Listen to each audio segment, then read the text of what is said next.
Hello everyone. In this particular video, I am going to talk about the story which was explained in Chandogya Upanishad. In one of my previous videos, which is Universe slash Thoughts from Chandogya Upanishad, I have briefly explained the story, and now let us see that story and the answers for the questions.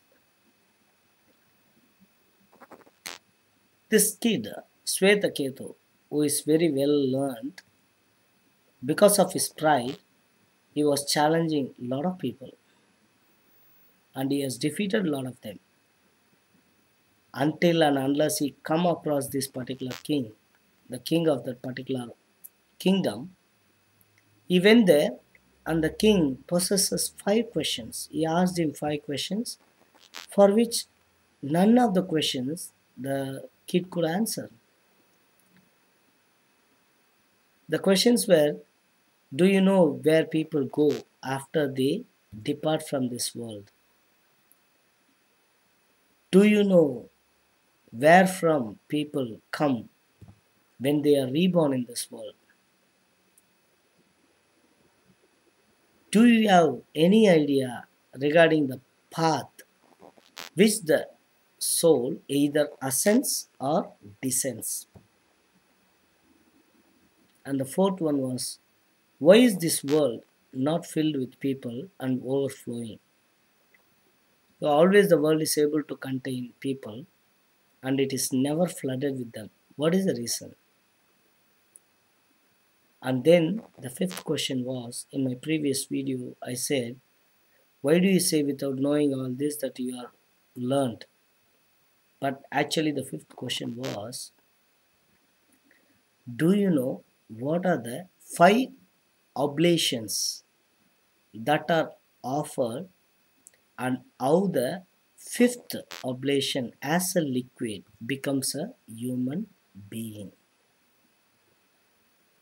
I don't know how many people have read Chandogya Upanishad in this 3 weeks time, but that was the fifth question which the king asked.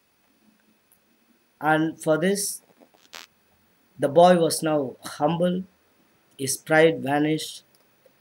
He began to realize that there are things which he could not understand. He thinks his education was not complete. This was the first time that he was taken aback from the conviction that he knew everything. Then the king asked, okay, you can stay here in the palace, but he ran in agony back to his father and he cried, how is that you told me, Dad, that I have instructed and well educated, and that I have been informed in every branch of learning? You told me that there is nothing more for me to learn. And the father responded, yes, what about it? Why are you asking this?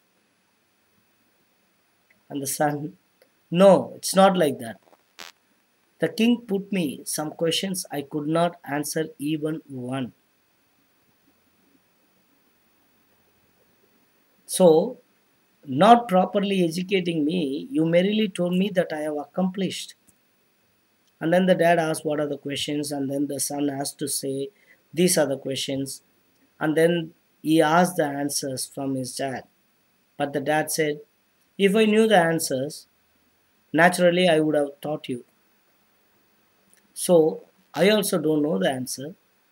Let us both go to the king as a student and learn these things. But the boy said, you yourself may go.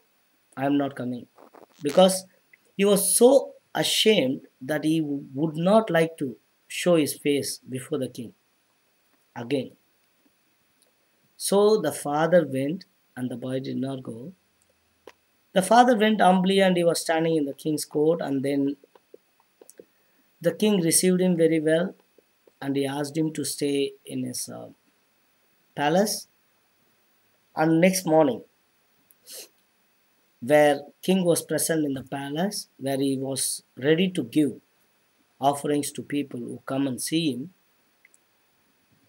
he asked this dad, what do you want from me?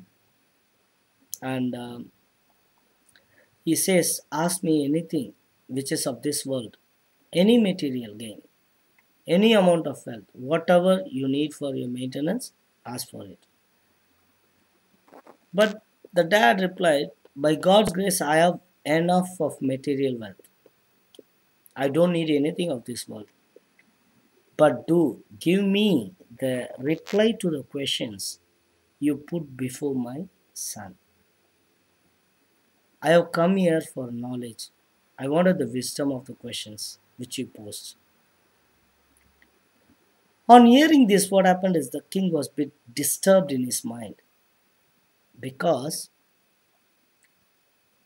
when someone asks something, that too, it's very difficult to suddenly impart knowledge to a person the moment he asks for it.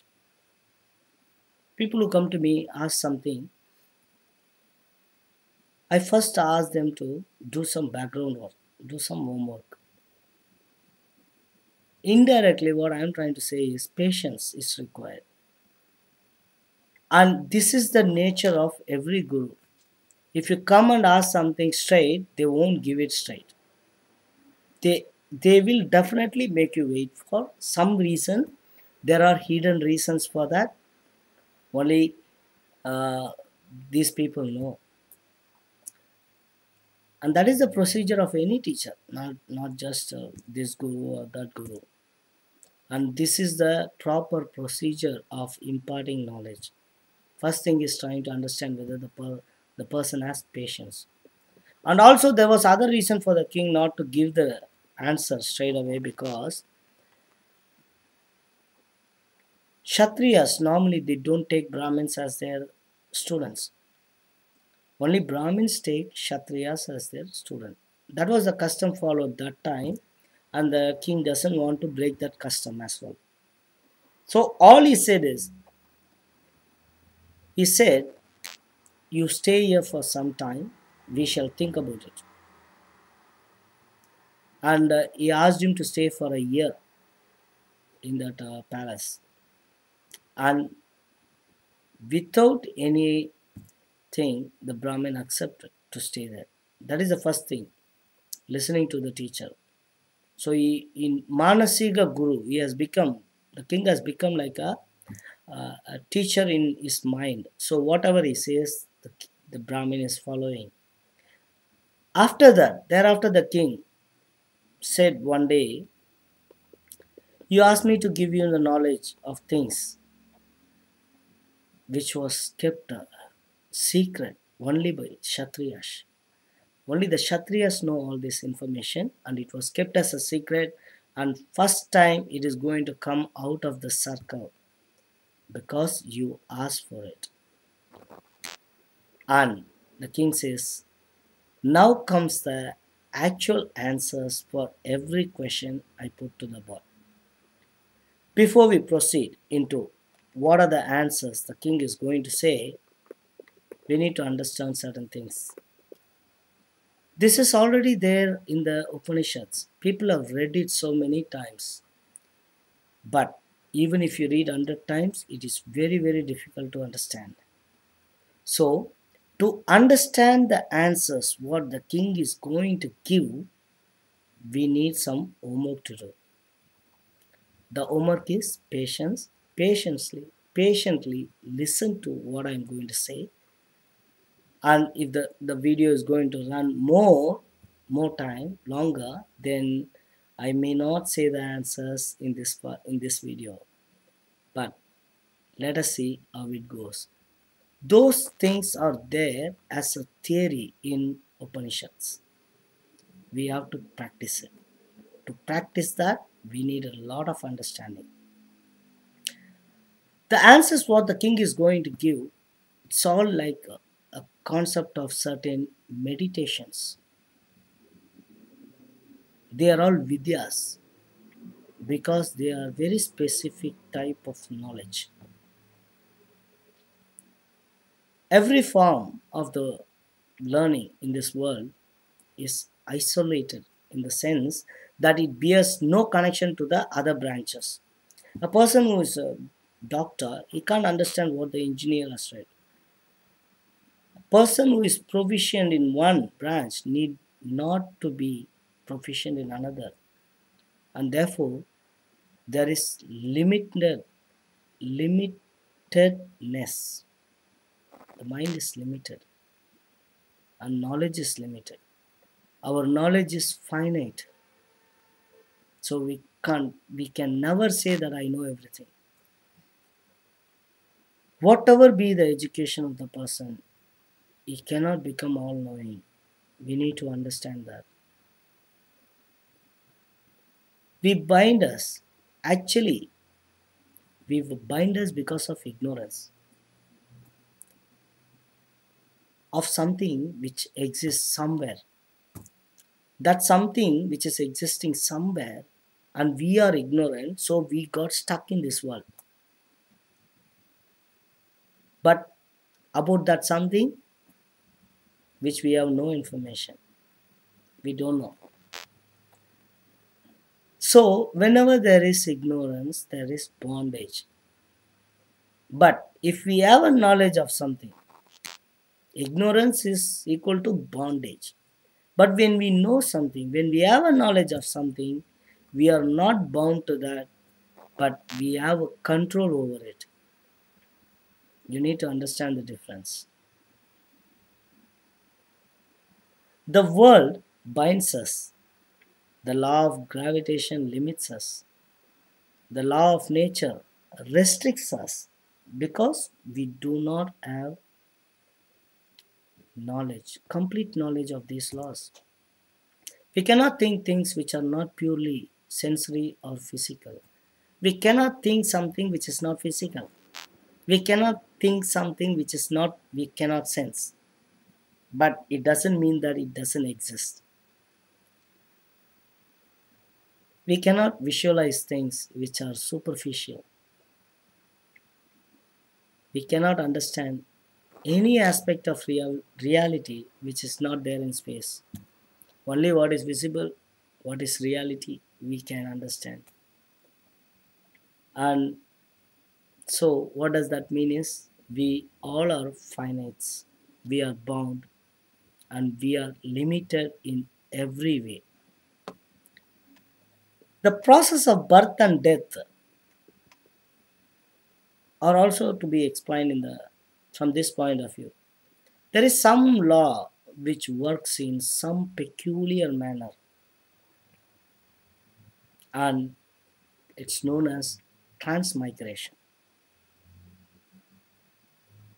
Before we go into transmigration, let us see. I pose a question. Is anyone prepared to die? But we have no say in the matter.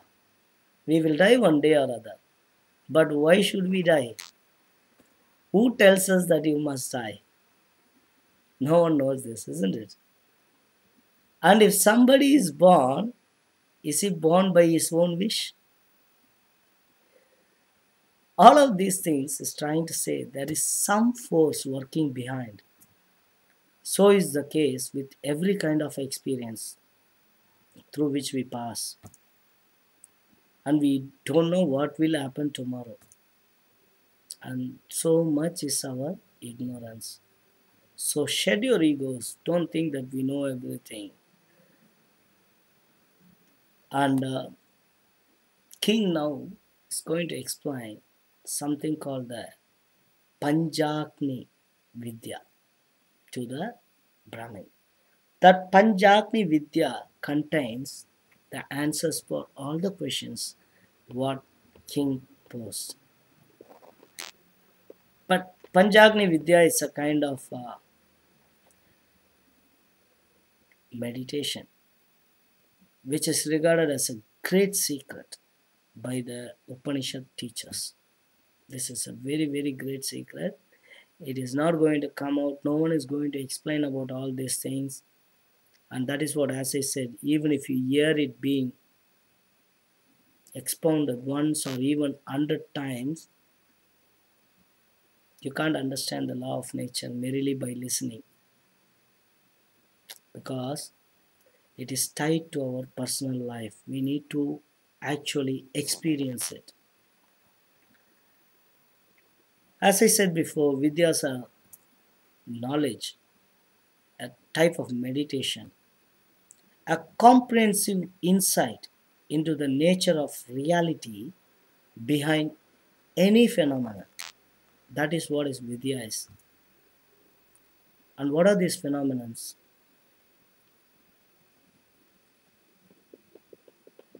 The insight here the Upanishad is talking about is the souls descending, isn't it?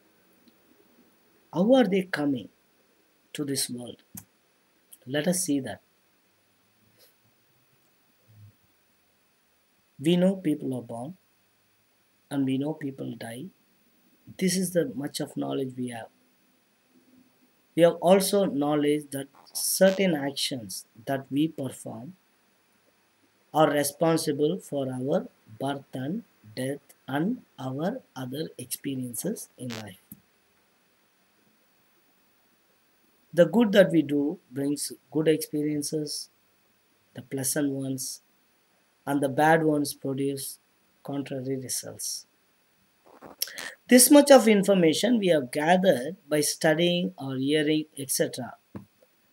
But this is not the knowledge that will liberate us from this birth and death cycle. Yes or no? Yes, isn't it? Panchagni is talking about five fires. The five fires, Panch means five. Actually, these are not merely real fires, but they are meditational techniques. We consider the things what we see, that is what they are, but things are not what they seem to be. There is a deeper significance behind every visible process or activity in nature. Let us say, for example, take the case of a thunder. We do not know how the thunder has burst out from the clouds, and there is an immediate rainfall. There is wind blowing, and after some time the rain stops and suddenly it is becoming hot. These are natural phenomena from our point of view, but they are supernatural mysteries to the vision of Upanishads. There is nothing merely exotic in the sense of a crash material event in the world. Nothing is happening by itself. Events takes place in the highest heaven first, and then their presence is felt gradually in greater and greater density as they come down to the level of tangibility and perceptibility. For example, like a disease. The illness does not manifest itself suddenly in the physical body. It happens inside first, isn't it? Its seed is sown within, and there is some kind of event that is taking place in the depths of our personality. This impulse is the one which is manifested as a disease later. Similarly, the birth of a human being also does not take place in this world alone, exclusively. It takes place in the highest region first, which means we are something is triggering that this particular soul has to come and be born in this particular place. So, first thing is the disturbances is caused in the highest regions. And then when the baby is born, everyone sees with the physical eye.